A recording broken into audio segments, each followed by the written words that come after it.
Today we're going to be talking about the First World War, which is sort of a misnomer because we know that there was global war in the 18th century, all the many wars that Britain fought against France. It's also worth noting that the First World War was not called the First World War during the period because, of course, there hadn't been a Second World War yet. During this time period, the war was known as the Great War.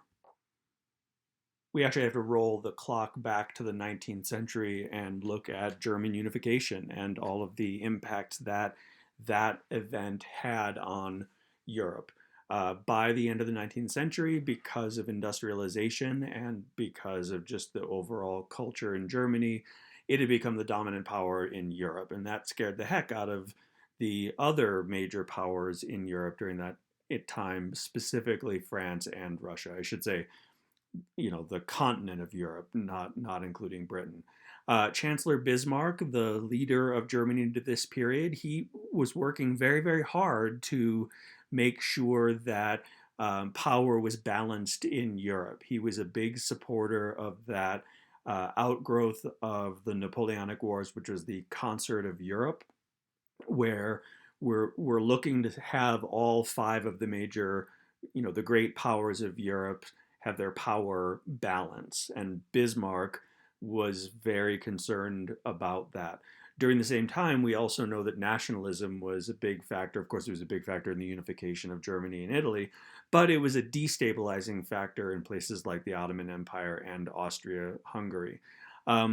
Bismarck was very concerned about getting drawn into wars that he didn't feel like Germany should be fighting or would be able to win. And so one of the things that he did was made sure that Germany had as many alliances or treaties as possible with the different major powers of Europe. Bismarck really didn't want to get drawn into a war that would bring harm to Germany. But too often in history, we know that great leadership is followed by terrible leadership. And the young Kaiser in 1890 decided to fire Bismarck because he wanted to have more of the glory for himself. And once he did so, he really kind of overturned a lot of Bismarck's policies. He wanted to have Germany have a more aggressive relationship with other European powers. And he didn't really understand the concept of like why treaties were good and why having peace with Britain was better than being in a more of a state of conflict with Britain. He also preferred to have an alliance with Austria as at least part of it was a German dominant country, German language, German culture and traditions. And he didn't think it was necessary to have any kind of treaty with Russia, which was certainly a little bit more of a backward power in the 19th century, but it was impossible to ignore the size of Russia, the number of people in Russia, and that sort of thing. Bismarck, one of the things that he feared is that France and Russia would kind of gang up on Germany and squeeze Germany, which is, in between France and Russia. And the Kaiser's more aggressive stance led to that very thing, which is France and Russia concluding an alliance because they both felt threatened by Germany.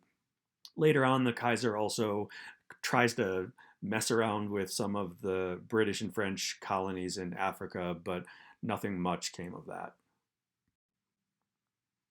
So the Kaiser went about antagonizing the other European powers. Britain had originally tried to kind of stay separate from Europe. Going all the way forward into the present period, we see that Britain has always kind of had one foot in Europe and one foot out of Europe.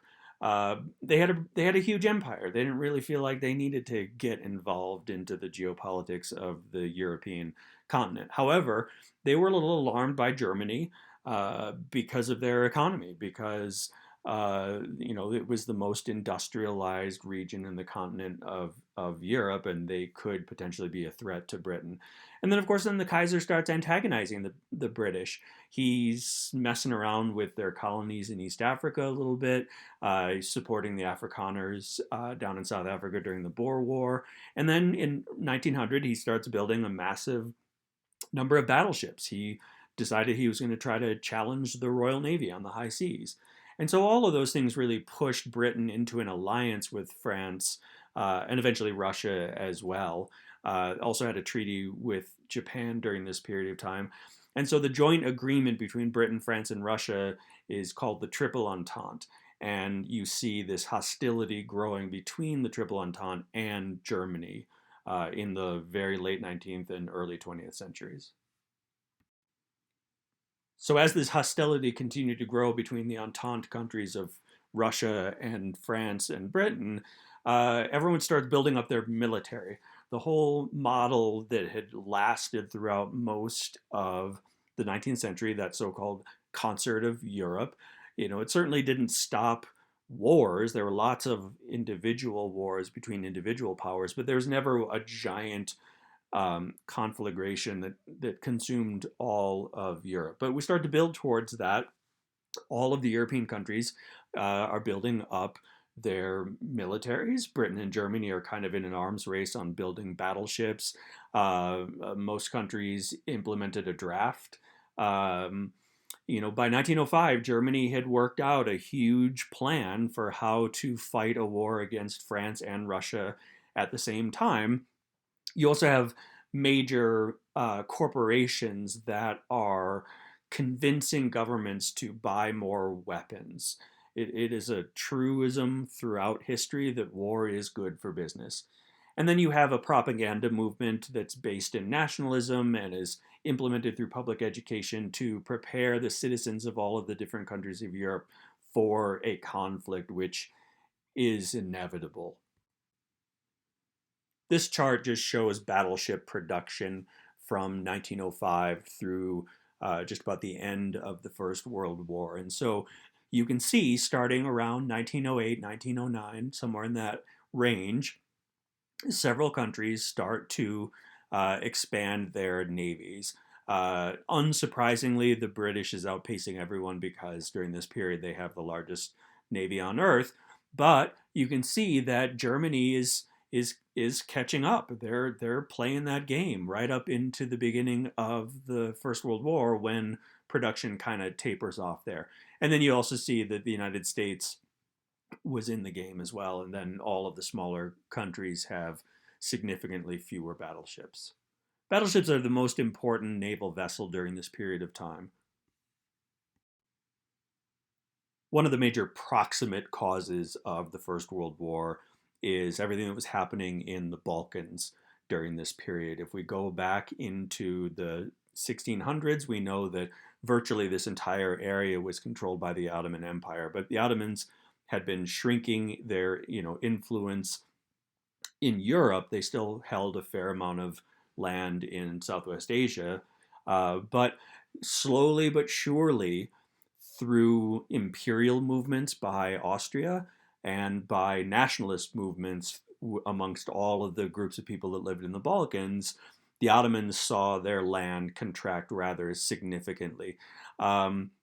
One of the newer countries that was fairly aggressive to its neighbors was Serbia. The Serbs are a Slavic people, and so the Russians felt like it was their responsibility to protect the interests of the Serbian people.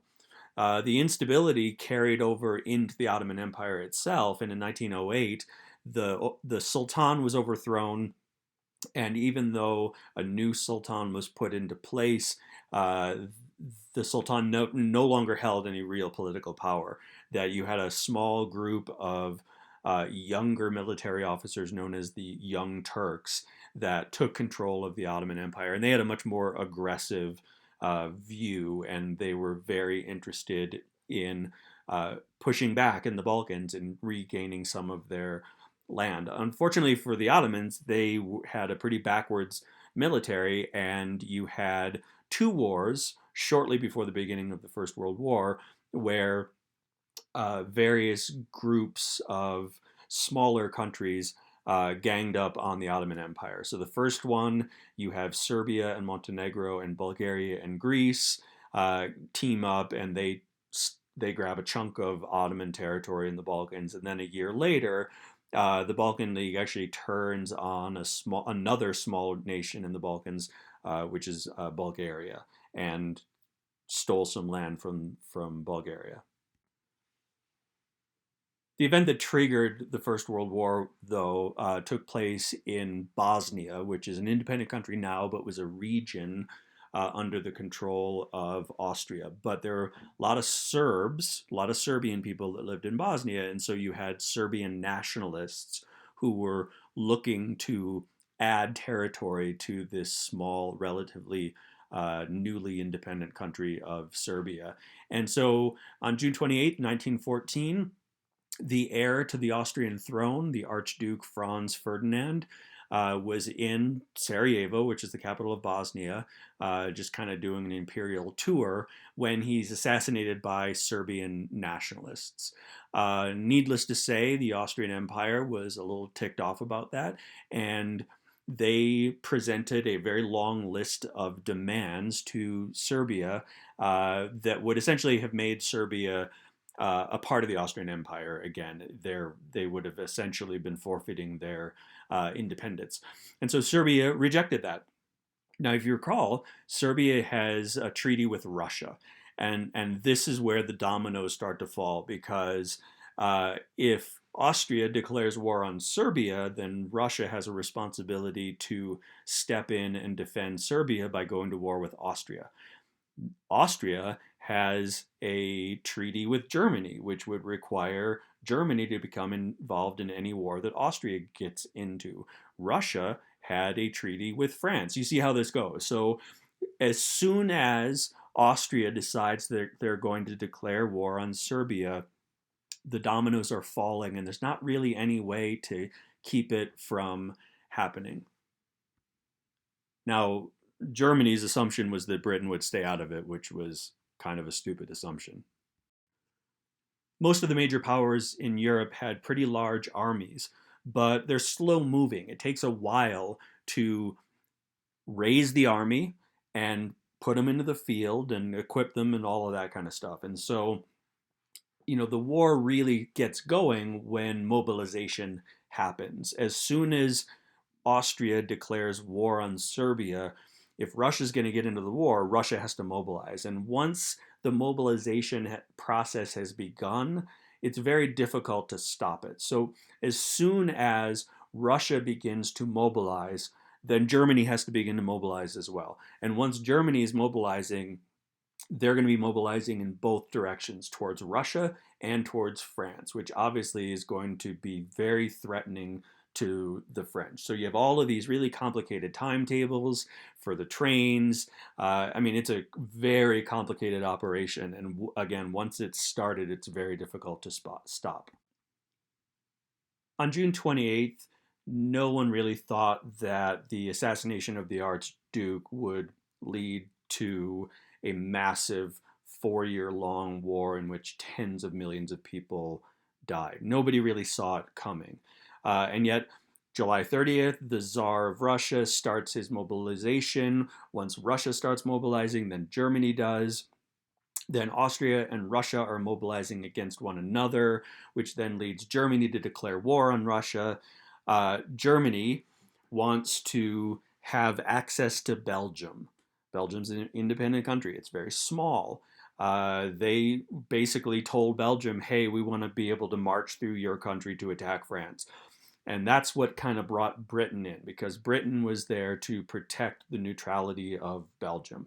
And Britain made it very clear to Germany that if they invaded Belgium, Britain was in the war, which on August 4th is exactly what Germany did. They declared war on Belgium and France, which led Britain to declare war on Germany, and now we got ourselves a real war. Every country had war plans, but most of them didn't really work out as intended. Germany's goal was to beat France very quickly and then turn around and pound Russia. They knew that they would end up being invaded by the Russians, but they thought if they could get into France really quickly, they could knock them out of the game and then only have a one front war and be able to turn all of their attention towards Russia. And at the beginning, it was working. About 6 weeks after the war began, the Germans were 25 miles outside of Paris. The British had problems getting their troops into the correct positions in in Europe, and so that took a little bit while longer. But the French people themselves, the Parisians, rallied in a pretty heroic way. They had tons of troops in the city of Paris, but they didn't have vehicles, military vehicles, to get them to the front lines. And so the person who had been appointed the military governor of Paris, because the government had already evacuated from Paris, the government of France bailed on Paris and left the Parisians to essentially be conquered by the Germans. So the Parisians haul out every single taxi in the city of Paris, and they load 6 or 7 soldiers in every single one, and you have this massive caravan that took all of the French soldiers up to the front line to be able to defend Paris, which they did successfully.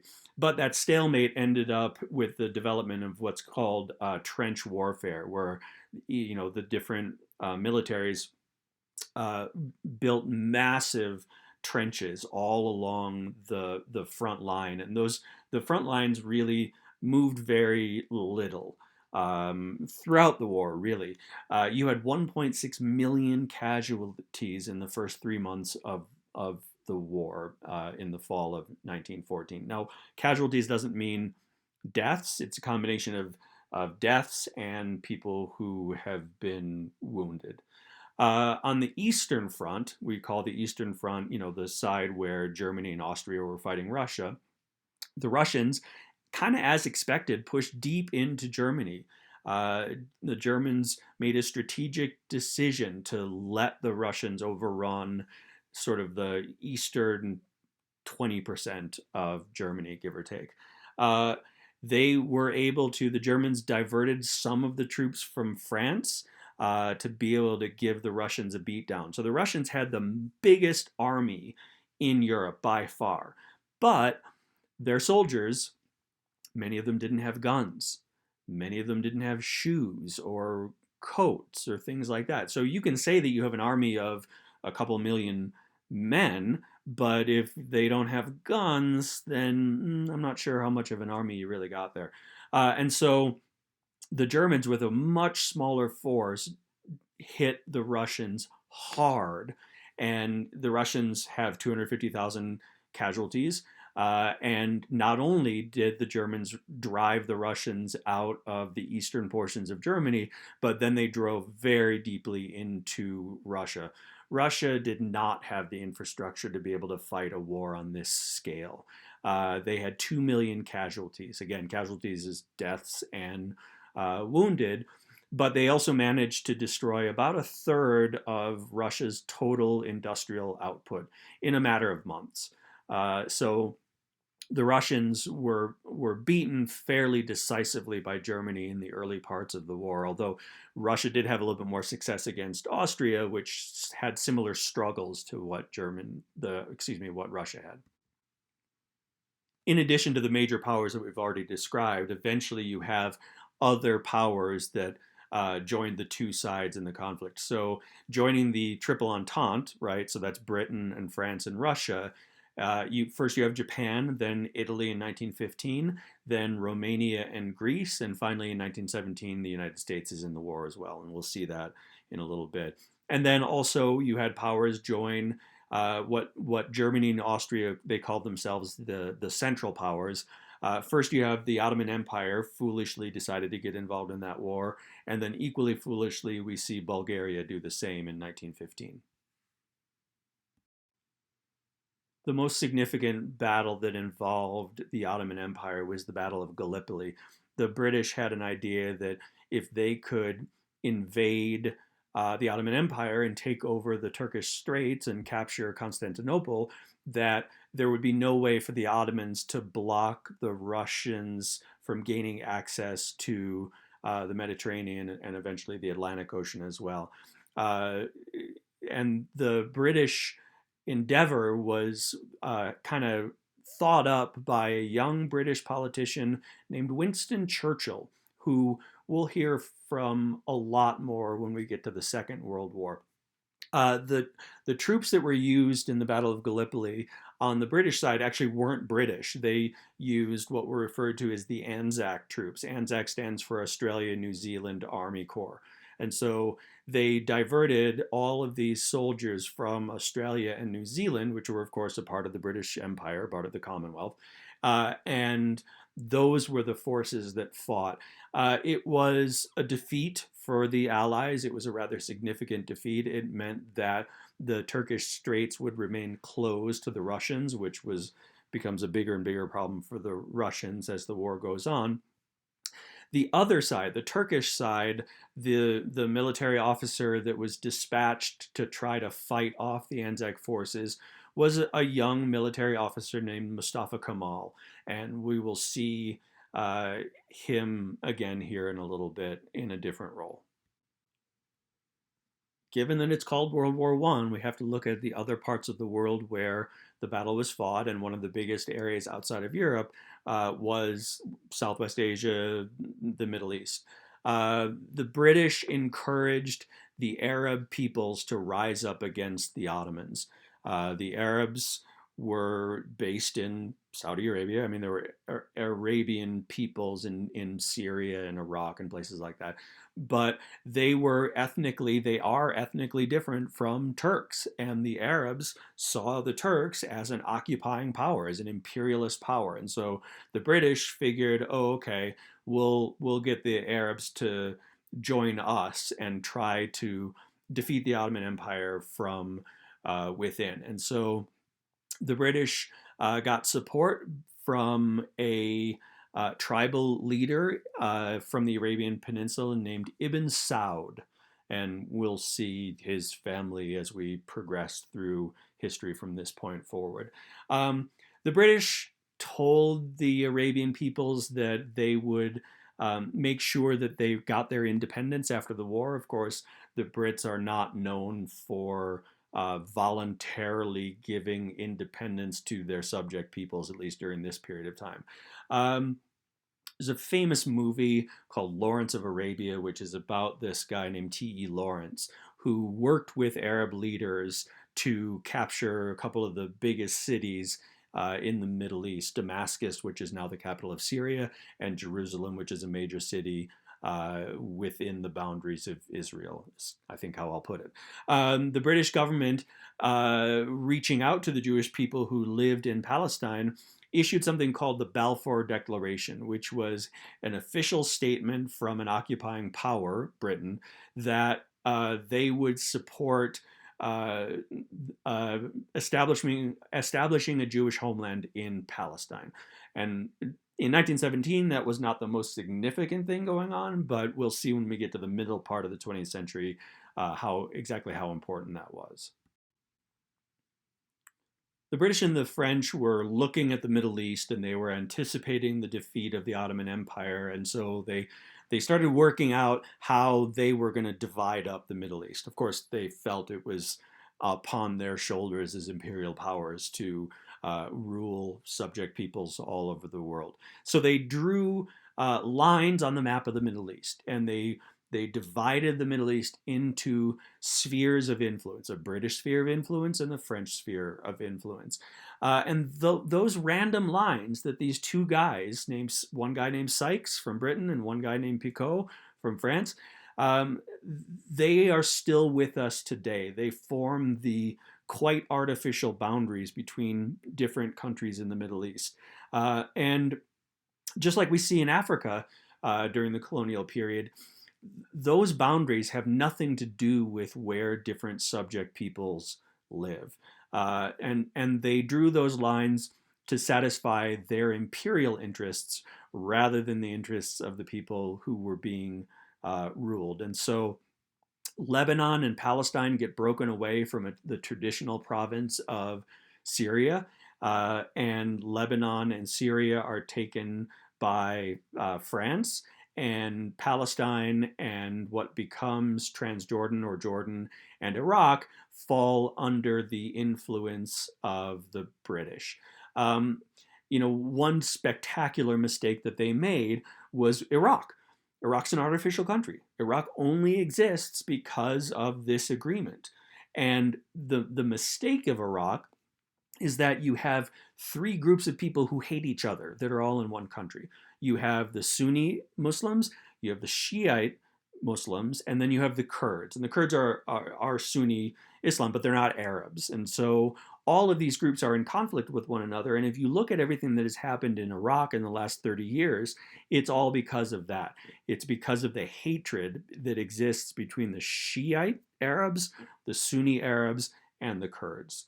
So many of the problems that exist in the Islamic world today are because of this agreement.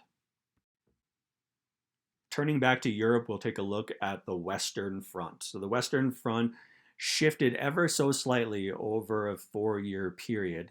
In 1914, the green line shows they got almost all the way to Paris, but then the armistice line, which is where the front lines were at the very end of the war, is quite a bit further back into Belgium. There was an incredibly massive loss of life, partly because of stupid decisions made by military officers and the generals who were planning the war, like, hey, even though there's giant row of machine guns, I'm going to tell my soldiers to go up over the trench and run at them. You had 2.5 million casualties in 1916 and 1970. 60,000 British soldiers died on the first day of what was known as the Battle of the Somme. That's not casualties, that's deaths. 60,000 British soldiers died in one day. At the end of that one battle, you had 600,000 British and French casualties and 500,000 German casualties. One thing to note is that the British Empire, it had an empire, so we saw that they sent Australian and New Zealand forces to fight in Gallipoli in the Ottoman Empire, but they also had 1 million Indian soldiers fighting for Britain on the Western Front. We tend to only look at white faces, but there were a tremendous number of soldiers. You had, again, Indians for fighting for Britain, but then a lot of West African soldiers fighting for France. Ultimately, the Western Front was a stalemate for almost the entire course of the war. We're going to look at a few images from the First World War. These are all colorized, but they give a much better impression of what life was like during the war.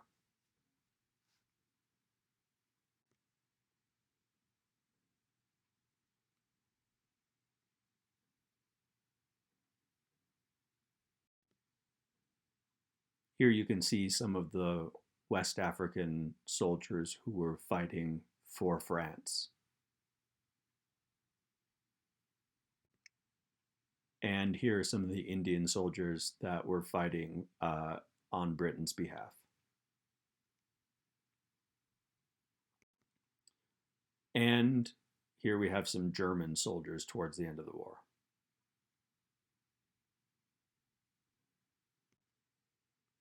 Sadly, one of the things that happens in war, going back centuries, is that military technology will outpace medical technology. Looking at that military technology, though, some of what gets brought into the First World War were American military innovations, like the repeating rifle was introduced into the European armies. We also see a massive expansion in the use of battleships and a class of ship that's even bigger than a battleship called a dreadnought. Submarines are new and play a really important role in the First World War. Aircraft were new and they definitely played a role, but they were relatively short range, and aircraft carriers didn't exist and that kind of thing. You had tanks, which were brand new. 1916, I think the British field the first tanks.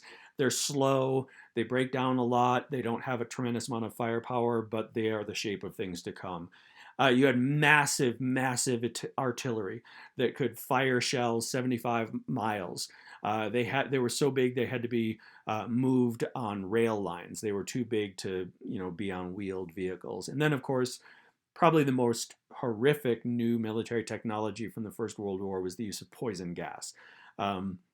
It was indiscriminate. The wind could change, and you could end up poisoning your own troops. Despite all of the atrocities committed by Hitler in the Second World War, one thing that even he didn't use was poison gas. Now, part of that is because he was a victim of poison gas during the First World War. It wasn't serious, but he personally knew just how horrific poison gas was. And other than isolated incidences, very few militaries have used poison gas since World War One. Submarines were a huge factor. A lot. You have the British Empire was dependent upon sea travel. The tiny island of Great Britain needed to be constantly resupplied via the high seas, and so with the Germans, with the innovation of submarines, they preyed on it on shipping in the Atlantic. You had a lot of stuff coming, for example, from North America, from Canada, but then also military equipment that was being purchased from the United States. Initially, the Germans agreed to not fire on any ships that were flying the United States flag. All ships have to be registered into a certain country. The Germans didn't really initially want to bring the United States into the war. They understood, or at least the generals understood, what a tragic and horrific mistake it would be to lure the United States into the war. The Kaiser, we've already seen, is not the sharpest tool in the shed, and so just like so many other mistakes, he didn't really understand why bringing the U.S. into the war would be such a terrible deal. In 1915, they sank a passenger vessel called the Lusitania. It was flying a British flag, but there were 128 American citizens on board, and that definitely turned American public opinion against Germany. Before the Lusitania, most Americans didn't want to have anything to do with the First World War. They didn't want to get involved in a war in Europe. Sinking the Lusitania definitely changed the attitude there. Now, the truth is, the Lusitania was also secretly transporting military equipment. So, flying a British flag, it was kind of a legitimate target, but it wasn't seen that way in America. But as Germany continued to lose ground in the war, they went back to unrestricted submarine warfare in 1917 in the hopes that it would starve Britain. But what it really did is it accelerated the Americans coming into the war. The First World War was not just armies fighting armies. You had armies attacking civilians. Civilian populations were targeted. We know that the British blockading Germany led to massive starvation. Eventually, you also get some very primitive bombs that were being used or deployed via aircraft. So this was not just an army fighting an army. You had massive casualties amongst the civilian population as well. Again, a lot of starvation. You had to have rationing of critical supplies. The governments basically took control of the economy. Capitalism kind of more or less goes away. You have, even in countries that didn't have a socialist government, you basically had socialism being established. You had price controls, you had wage controls. Factories couldn't cut salaries for workers because obviously if factories aren't producing war material, the war's not going to go very well. The military took control of a lot of civilian affairs in society. The press in most countries was heavily censored, and a lot of previous constitutional protections, civil rights, civil liberties protections were suspended.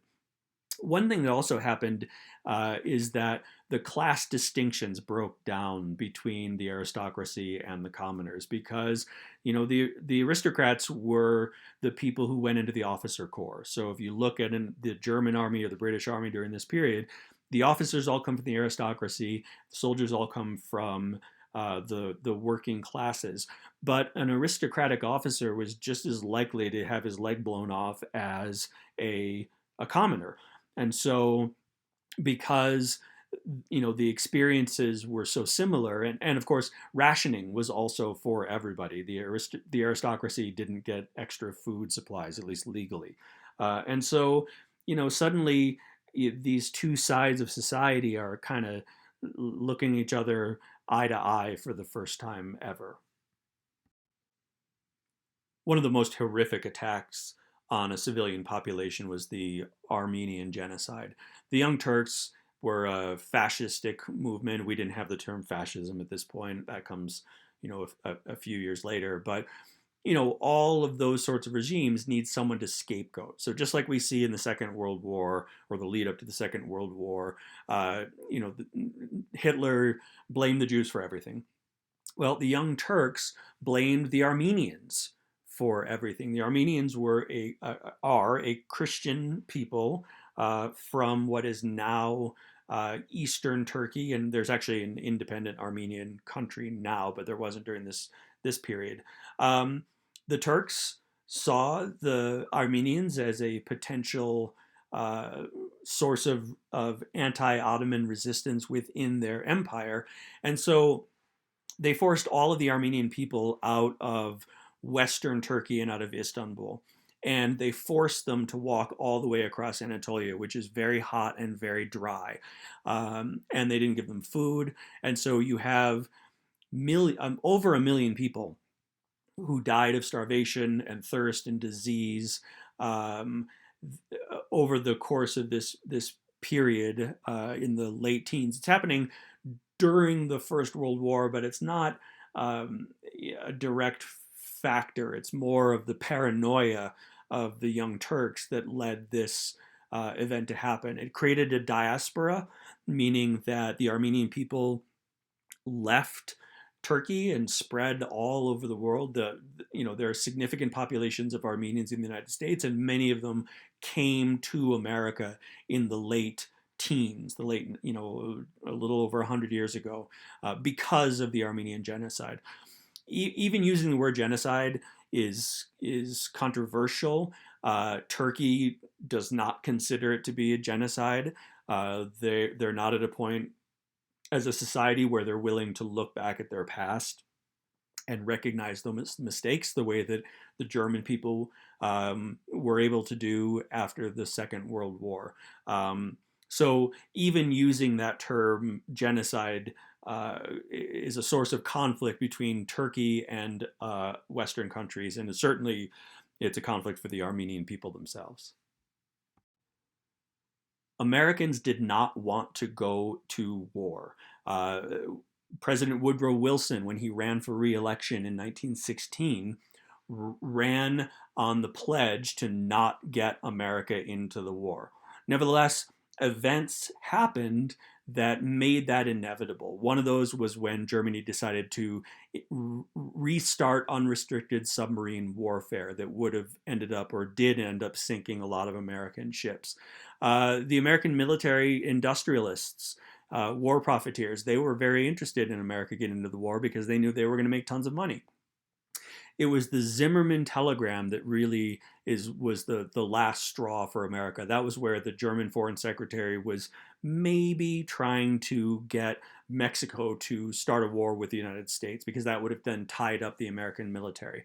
And that was enough that by April of 1917, there was enough popular support in the United States for the United States to declare war on Germany. It took a while for the United States to build up its army and its military equipment to be able to make a difference in Europe. But by early 1918, you had 1 million new American soldiers in France ready to go to war against Germany. America also shipped thousands of tons of food and military equipment to Europe, and that also contributed rather significantly. At this point, it's not a question of if Germany is going to surrender, it's a question of when Germany is going to surrender. One of Wilson's big contributions, though, was ideologically. He had this thing called the 14 points, and it provided an outline for what the world should look like after this war is over. And it was based upon self representation, freedom of the seas, reduced tariffs, more free trade, and this idea of his called a League of Nations. And we'll talk a little bit more about that shortly. Here's just an image of some American soldiers in their trench in eastern France in 1918. It's also worth noting that tens of thousands of African Americans also served. They were, of course, segregated, as all of American society was segregated during this period. And for the most part, they were not given the opportunity to actually fight on the front lines. Just the rampant segregation and racism in America meant that these soldiers were put on, work crews. They might dig trenches, or they might ferry supplies behind the lines, but they were given few opportunities to actually fight.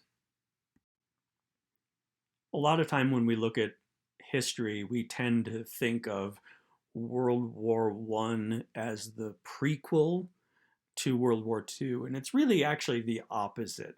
World War One is the major event, and then World War Two is an outgrowth of all of the mistakes that the various nations of Europe and the United States, for that matter, made at the end of the war. So the Russians have their communist revolution that took Russia out of the war in 1917. The Soviets, the Russians after the communist revolution, they signed a treaty with Germany and Austria that forfeited a whole bunch of their land to those two countries. That it was actually a boon for Germany, because once they signed a treaty with Russia, they could turn all of their forces against France and Britain on the Western Front. To that end, the Germans had one last play where they were going to just drive all of their forces as hard as they possibly can, as early as they can, before the million Americans really showed up and made a difference. And in that one last big attack, they got to within 25 miles of Paris again, but they just couldn't break all the way through. And eventually, after that one last major offensive, the British and the French and the Americans pushed Germany back uh, into their own country at the cost of 1 million German casualties. It became very clear by November that there was just no way for Germany to win this war. But they didn't surrender, right? Germany at the end of World War II surrendered, but the Kaiser just asked for an armistice. An armistice is like a pause in the fighting, because they recognized that that there was no way that they were going to be able to beat the Allies at that point. As a consequence, Austria, Hungary, and the Ottoman Empire all just utterly collapsed. The Kaiser was forced to abdicate, and you actually have socialists take over the German government. And so at the 11th hour and the 11th minute on the 11th day of the 11th month of 1918, the guns all silenced. And to this day, November 11th is called Armistice Day or Remembrance Day in Britain. And it is our Veterans Day here in the United States.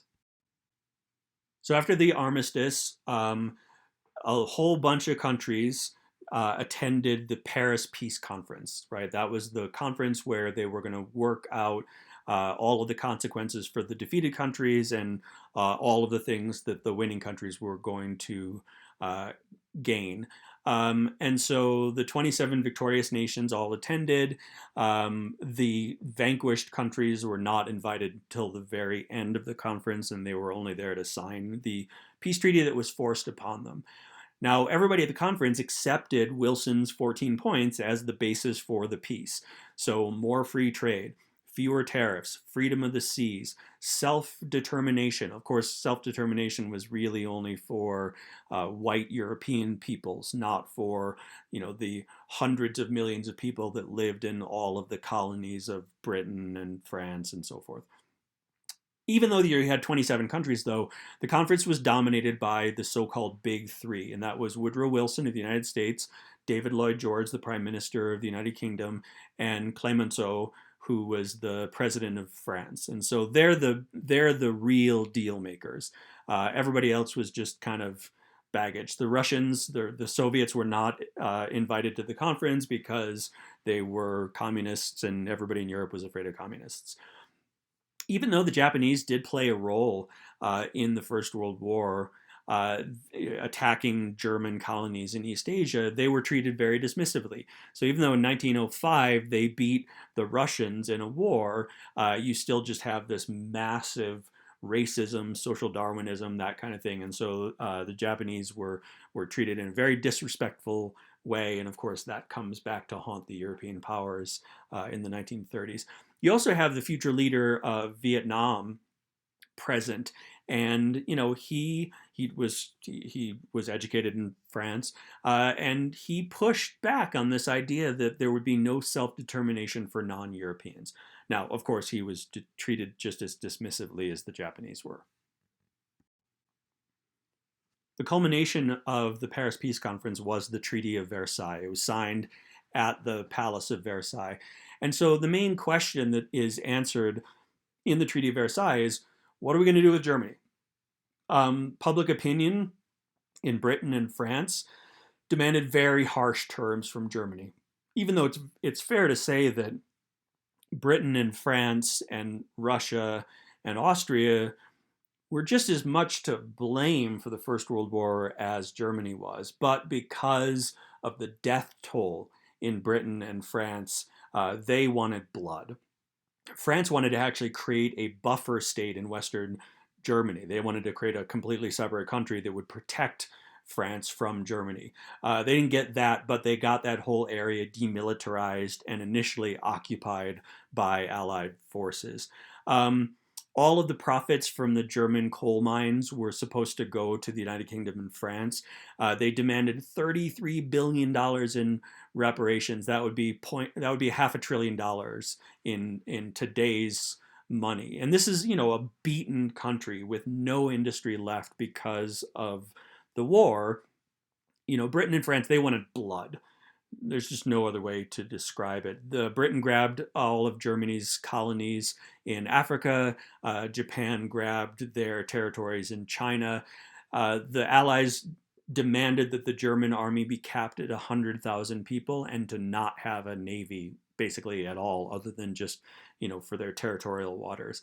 They realigned the borders of Germany. Germany ended up losing a half of all of their iron deposits and 20% of all of their industrial areas. France took back this region on the border between France and Germany called Alsace-Lorraine. They had lost them in the war that was fought in 1871. And we also see the recreation of Poland. Poland was, the Polish people are a nation, but they hadn't even had their own country since the late 1700s. So Poland is reconstituted out of land that had belonged to Germany and Russia. Uh, the Austro-Hungarian Empire is gone. Austria is reduced to a third of its former size. Hungary is a quarter of its former size. And we finally see the end of the Habsburg monarchy that had been around since the late 1200s. The Habsburgs have been with us for almost an entire course, and this is the end of their rule. We also see the reconstitution of Finland and the creation of the nations of Czechoslovakia and Yugoslavia, neither of which exist in 2021. Woodrow Wilson's dream was to have a League of Nations. For him, it was like the most important part of the 14 points. And it's going to sound familiar because some of these things end up in the United Nations. But the League of Nations was going to be focused on collective security, disarming the vanquished countries from World War I. They were also going to create a mandate system where the League would allow and officially authorize European powers to occupy a country if they were judged to be incapable of self-government. So it doesn't get much more racist and imperialistic than that. And that was the tool that was used to dismantle the Ottoman Empire. You have the mandate of Syria, the mandate of Iraq, the mandate of Palestine, right? So they're just using that terminology to justify giving themselves more colonies in the Middle East. The League of Nations collapsed effectively in the 1930s because it was incapable of standing up to German remilitarization under Hitler. But at the end of World War II, we get the United Nations, which again had a lot of those principles built in, not the mandate system, definitely not the mandate system. Sadly for Wilson, though, despite all of the hard work that he put into creating the League of Nations, the United States Congress never ratified the Treaty of Versailles, which means the United States never joined the League of Nations. So all of that hard work on Wilson's part, and America wasn't even a part of the League of Nations, which of course also diminished its effectiveness. Oftentimes major wars bring social changes along with them. You get a lot more urbanization, particularly in France. France had still been a relatively not urbanized and not industrialized country. Um, in Germany, complete and utter economic devastation. You have massive inflation. People are bringing wheelbarrows of money to buy a loaf of bread. It was cheaper to burn currency than it was to purchase coal to burn to be able to heat your home. Um, Lower middle class resentment of big business often found expression in radical right wing groups, and that's a quote that is applicable throughout the 20th and even into the 21st century. Women get a lot more rights. You see women gain voting rights in the United States. A lot more women get the right to vote in Britain than had had it before the First World War. We also see changes in fashion. You have mass media. Before World War One, there wasn't radio. I mean, radio itself existed, but you didn't have radio broadcasts. People weren't able to afford to have radios in their homes. You also get the motion picture. Motion pictures were not super popular or easy to see in a lot of places in the world before World War One, but after World War One, they become one of the dominant forms of entertainment. And then you also get the growth of jazz, what we call the jazz age in America in the 1920s, and that style of music and that sort of thing that spreads to Europe as well.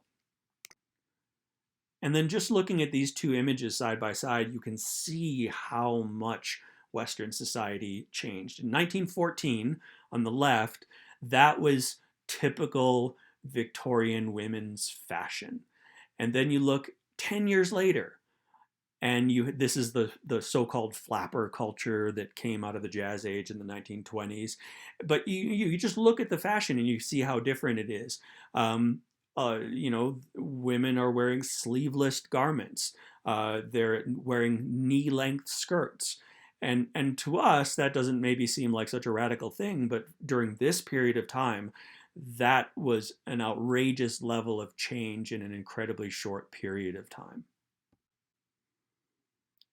When we just looked at the Battle of Gallipoli, we saw that the victorious military leader on the Turkish side was named Mustafa Kemal.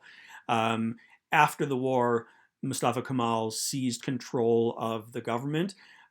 He overthrew the Young Turks, started to consolidate the country, which was in the process of being carved up.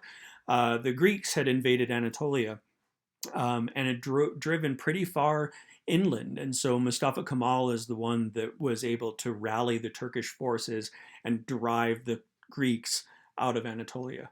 He was a nationalist. Nationalistic movements had spread all over Europe in the 19th century and into the 20th century. He wanted a Turkish state. So he was no longer trying to hold on to the areas of the Ottoman Empire that were not occupied or lived in by Turkish people. So he didn't care about losing the Arab countries. He did, however, continue to the purge against the Armenian people, and that's very, very problematic. But he really wanted to bring Turkey into the 20th century. He forced Turkish people to adopt Western styles of fashion and naming conventions. Previous to this, Turkish people didn't use surnames. They used here's your first name and you're the son of or the daughter of this person. So he forced everybody to get a last name.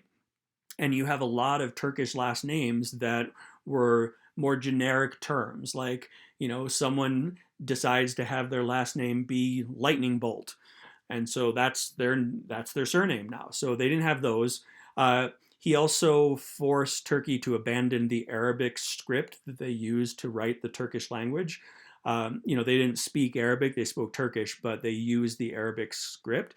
And so he forced the creation of a Latin alphabet with a bunch of special letters that correspond to unique phrases within or unique sounds within the Turkish language. He secularized society. He refused to allow um, religious leaders to have a role in government. He prohibited the veil. He said women could no longer wear a veil. And in fact, they got the right to vote before women in France did. He forced the adoption of a Western educational system as well.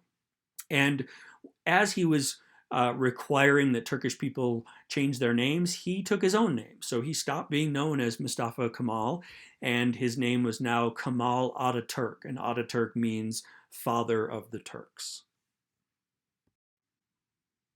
So the League of Nations created this mandate system that allowed Britain and France to chop up the Arabian lands.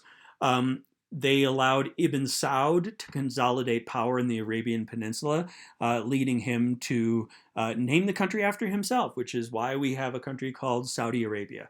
It was a very poor country, deserts, there's nothing really going on economically until they discovered oil in the 1930s. And that radically reshaped all of the oil producing areas in the Middle East. So France got Syria and Lebanon, and they had the support of the Lebanese Christians. Lebanon is a very diverse, multi-ethnic, multicultural, multi-religious country, and the French were able to convince Lebanese Christians to side with them, and then they went after the Muslims. Britain got Palestine, Jordan, and Iraq. They manufactured a constitutional monarchy and installed a king in Iraq, but of course we know that there were those three groups of people who all hate each other. And then even as early as the 1920s, the British had some problems in Palestine where there was tension between the Jewish settlers and the Arabs who had been living there for centuries. Technically, Egypt got its independence, but not really, because so long as the British military's in Egypt, they're not super independent. Because of the Zionist movement, Jews had been in Palestine for a few decades, but it's not until the Balfour Declaration is passed by the British government that you have large scale migration of Jews into Palestine. And that's the moment at which the tension really ratchets up between the Arabs and the Jews. Neither Arabs nor Jews were happy with the arrangement, but when the Palestine Mandate was created, Arabs rioted because they recognized that they were just exchanging one imperial power, the Ottomans, for a different imperial power, the British. The British allowed 400,000 Jews to migrate from Europe to Palestine, although a lot more migrated illegally in the 1930s and even into the 1940s. The Jews got all of their land through legal means. They bought up land either from former Ottoman rulers or landowners, also from Arab landowners. They also went out and bought land in the desert and improved it by bringing in irrigation techniques and establishing these collective farms that still exist called kibbutzes. There were violence against Jews when Arabs got excluded from factory work. The Jews built factories, but then they only employed Jews in those factories, and the Arabs were very resentful of that. But by the 1930s, the British recommended that there eventually be this so-called two-state solution, where you would have a nation for the Jews and a nation for the Palestinian Arabs. We haven't talked a ton about Persia in this course. This is a period when Persia modernizes. It became a constitutional monarchy. The British and the Russians kind of divided Persia up in their own spheres of influence. This is, of course, before the Russian Revolution. After World War I, you have a military leader, you have a military coup, and this guy, Reza Pahlavi, takes over the government. He really tried to follow the pattern that Ataturk implemented in Turkey. He wanted secularization. He wanted modernization. The secularization met with much more stiff resistance in Persia than it did in Turkey, although Reza Pahlavi was maybe not quite as effective and charismatic a ruler as Ataturk was. Ataturk was very good at convincing people. But Reza Pahlavi built a modern army, and as a lot of military dictators will do, he decided that he should be a king. So he had himself declared a king in 1925. The word in Persian for king is Shah. And once he was in that position, he became very corrupt and very tyrannical, as these things often do. So just looking at a map, we see 1914. We've seen this map before, or something very similar to it. We see the German Empire. We see Austria-Hungary. We see massive, Russia, European territory. And then in 1923, the country looks very, very different. There is no Austria-Hungary anymore. You have teeny countries of Austria and Hungary. You have the creation of Poland, which came out of parts of Germany, parts of Russia, and parts of the Austro-Hungarian Empire. You get completely new countries, Czechoslovakia, which doesn't exist anymore. Now, Czechoslovakia is two smaller countries, the Czech Republic and Slovakia. You also have Yugoslavia, which is now 6 different countries. They had a huge war in the 1990s where Yugoslavia fell apart. So Germany is smaller. They have less territory in the east. They lost part of Prussia. France is bigger. The Soviet Union now exists. It hadn't existed before. Former countries that had been a part of the Russian Empire, Lithuania, Latvia, Estonia, and Finland, are all independent.